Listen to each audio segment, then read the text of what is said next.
Aaminin ko sa inyo mga kaibigan, no? Ilang buwan akong naging professional viewer. Like seriously, puro plano, consume ng mga inspirational keme ng ibang creators, pero walang nangyayari. Zero upload. Na-stuck ako sa ganong cycle, and we can call it analysis paralysis. Masyado ako naging focus sa paggawa ng perfect content, perfect script, perfect lighting, perfect topic. Sa huli, wala akong nagawa. Yun lang yun. Hanggang panood na lang ba talaga? Lagi naghihintay sa tamang oras o tamang panahon. But you know what? Na-realize ko wala namang perfect time. So ngayon, I just decided to grab my camera and just shoot whatever is happening around me. Walang plano, walang script, just raw and unfiltered videos. Kung napapagod ka na rin maghintay sa perfect moment para mag-start sa buhay mo or sa content mo, tara, samahan mo ako to figure out what would happen if we stop overthinking and just do the thing. Let's go!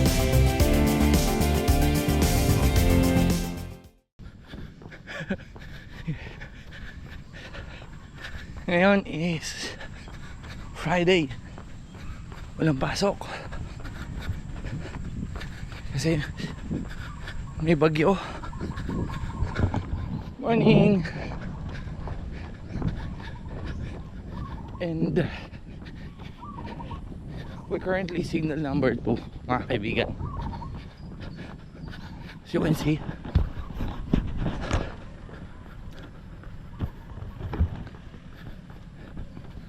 nakulimlim ang paligid.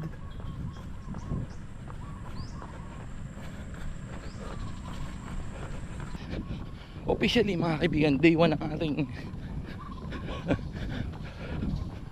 creating videos daily for the next 7 days. So ngayon, tatakbo muna tayo. And that's the plan. So ngayon, I'm just gonna do a quick 5 or matagal na 5 and chill lang tayo. Yan, ganyan lang tayo mga kaibigan.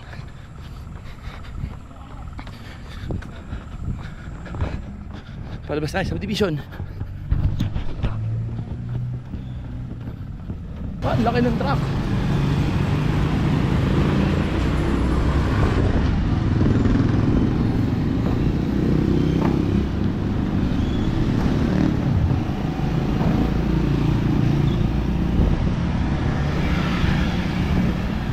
Tayo sa kabila.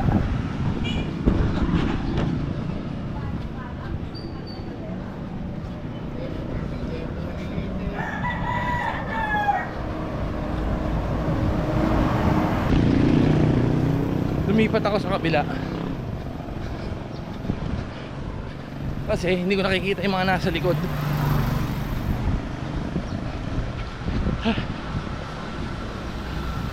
We're 0.8 kilometers. Umaga. Eiffel Tower. Tawid. May aso sa kabila. Balik tayo dito.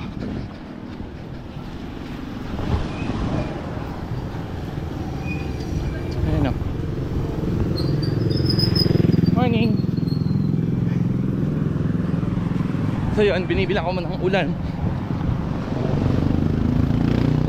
Pero bumibili ng ulam pagka umaga.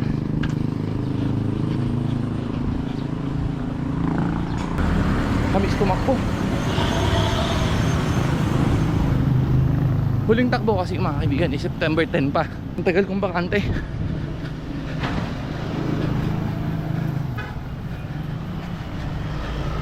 Marami rin kasi tayong ginawa mga kaibigan.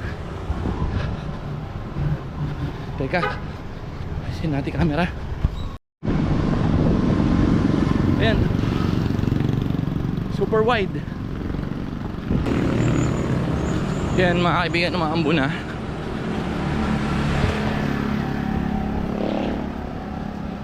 Pero magdamag is walang ulan.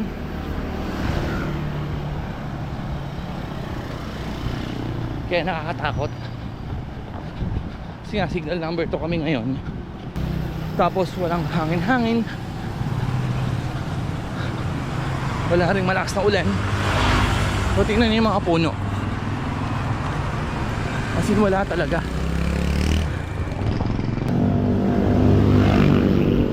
Central School.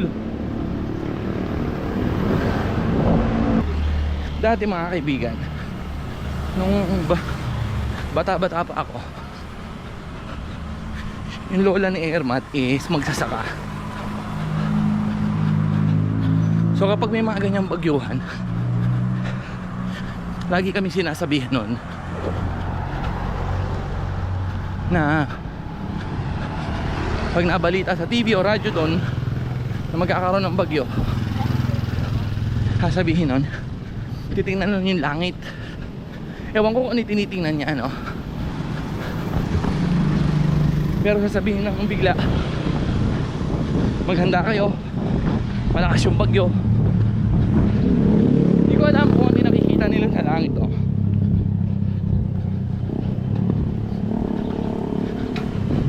Pero yun, mga kaibigan, kasi nga magsasaka sila, accurate lagi yung sinasabi nila. Natandaan ko noon, sabi niya,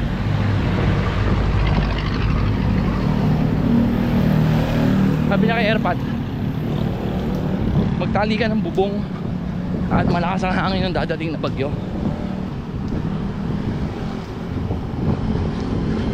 Tapos yun nga, buti nakinig si Airpad. Galing, no? Yung mga magsasaka dati, wala naman silang aparato or what, pero nape-predict nila yung mga mangyayari, no? Anyway, mamaya tayo, andito na sa palengke, maraming sasakyan dito. Ayan, Malolos Cathedral.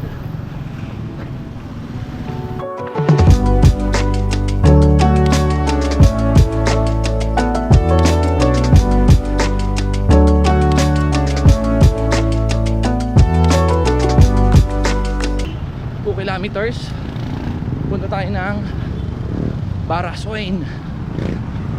Punta tayo magpagod kasi may basketball ako mamaya, para di sumakit tuhod ko. So ikot lang tayong bara, or parang ayokong umikot. Hindi, ikot na tayo. Ay, by the way, Kasarial. Baraswain.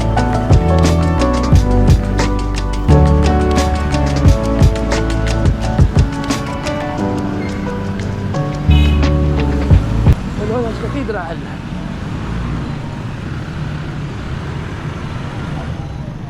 Yan. Tapos lumang munisipyo ng Malolos. Doon tayo.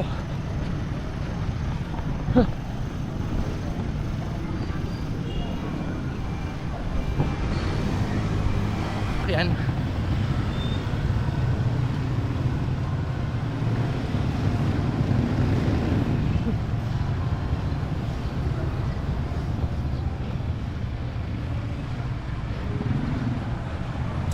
Sing.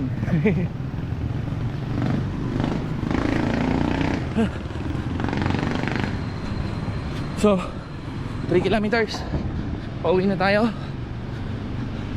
Eh, nakita yung idaan na to, tama na yun.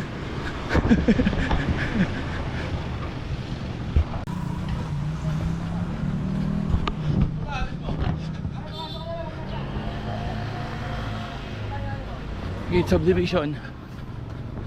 Chip, good morning.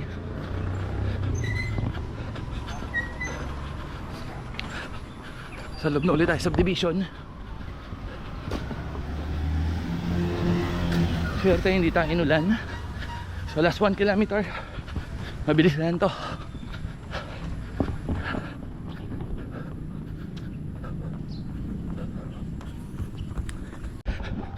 So lumalaki na patak. Ikot sana tayo doon sa kabilang dulo ng village. Morning. Kaso lumalaki na patak. We need to go home mga kaibigan. So yan, main road.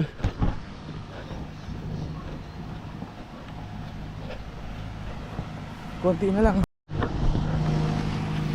Ayan na.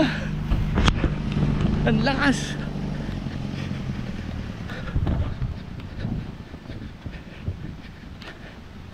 Ang lakas mga kaibigan ng ulan. Konti na lang, 18 kilometers. Ay, 18 kilometers. 0.2 kilometers, 200 meters. Hindi pa naman ganun kalakas. Takbuhin na natin. We're done mga kaibigan. Namiss kong tumakbo. Ang tagal ko rin kasi talaga. Kasi mga kaibigan, kapag ka ganitong September is isa sa pinaka busy naming buwan bilang pamilya. Kasi birthday ko, birthday ng panganay ko, kamamatayan ng lola ko, si Lola S. Tapos ito rin yung month na nagkasakit yung pangalawa ko, na muntik namin siyang hindi maisalba or muntik mawala siya sa amin. Kaya medyo, alam yun, medyo traumatic sa amin yung buwan na to. Yung mga itong panahon na to, kasi sobrang lala nun. Kaya siguro kaya hindi na nakakatakbo masyado kung, alam yun, naalala ko pa rin mga kaibigan, kami mag-asawa. Kaya kahit pa paano hindi tayo nakatakbo. Anyway, so that's for today mga kaibigan. So ito, andito na tayo sa bahay. So nakaraang bagyuhan or nakaraang habagat, nilubog to itong kalsadang yan. So hopefully sana ngayon ay hindi lubugin. And we're back home. What's up boy? High five.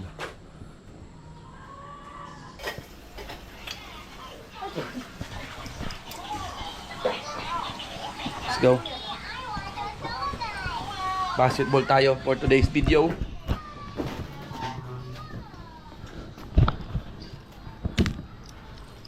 And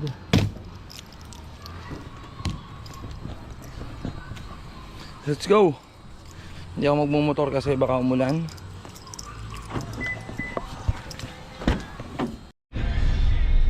Yan. Madilim mga kaibigan, pero maliwanag pa sa labas. So paalis tayo. We're going to play basketball. So hindi ko nadala ang aking memory card. Mamaya magbabawas tayo ng footage. Tingin ko namali ako ng lagay ng drone. Ay nalagay ng memory card. Ang nailagay ko is yung pang drone, hindi yung pang GoPro. Kaya ganyan. So clean up tayo mamaya habang naghihintay na naglalaro na.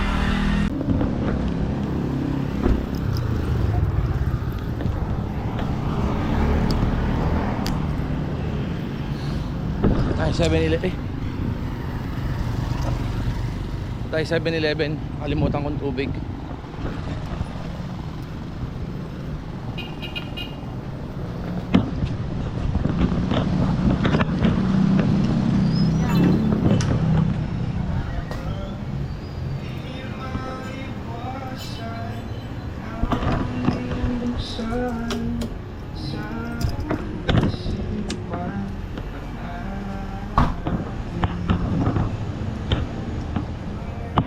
Kuya.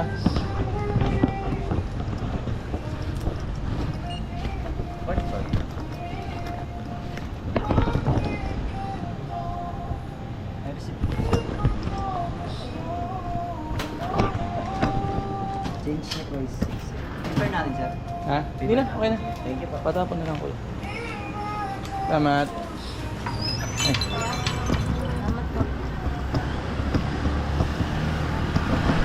Pabalik tayo sa ating sasakyan.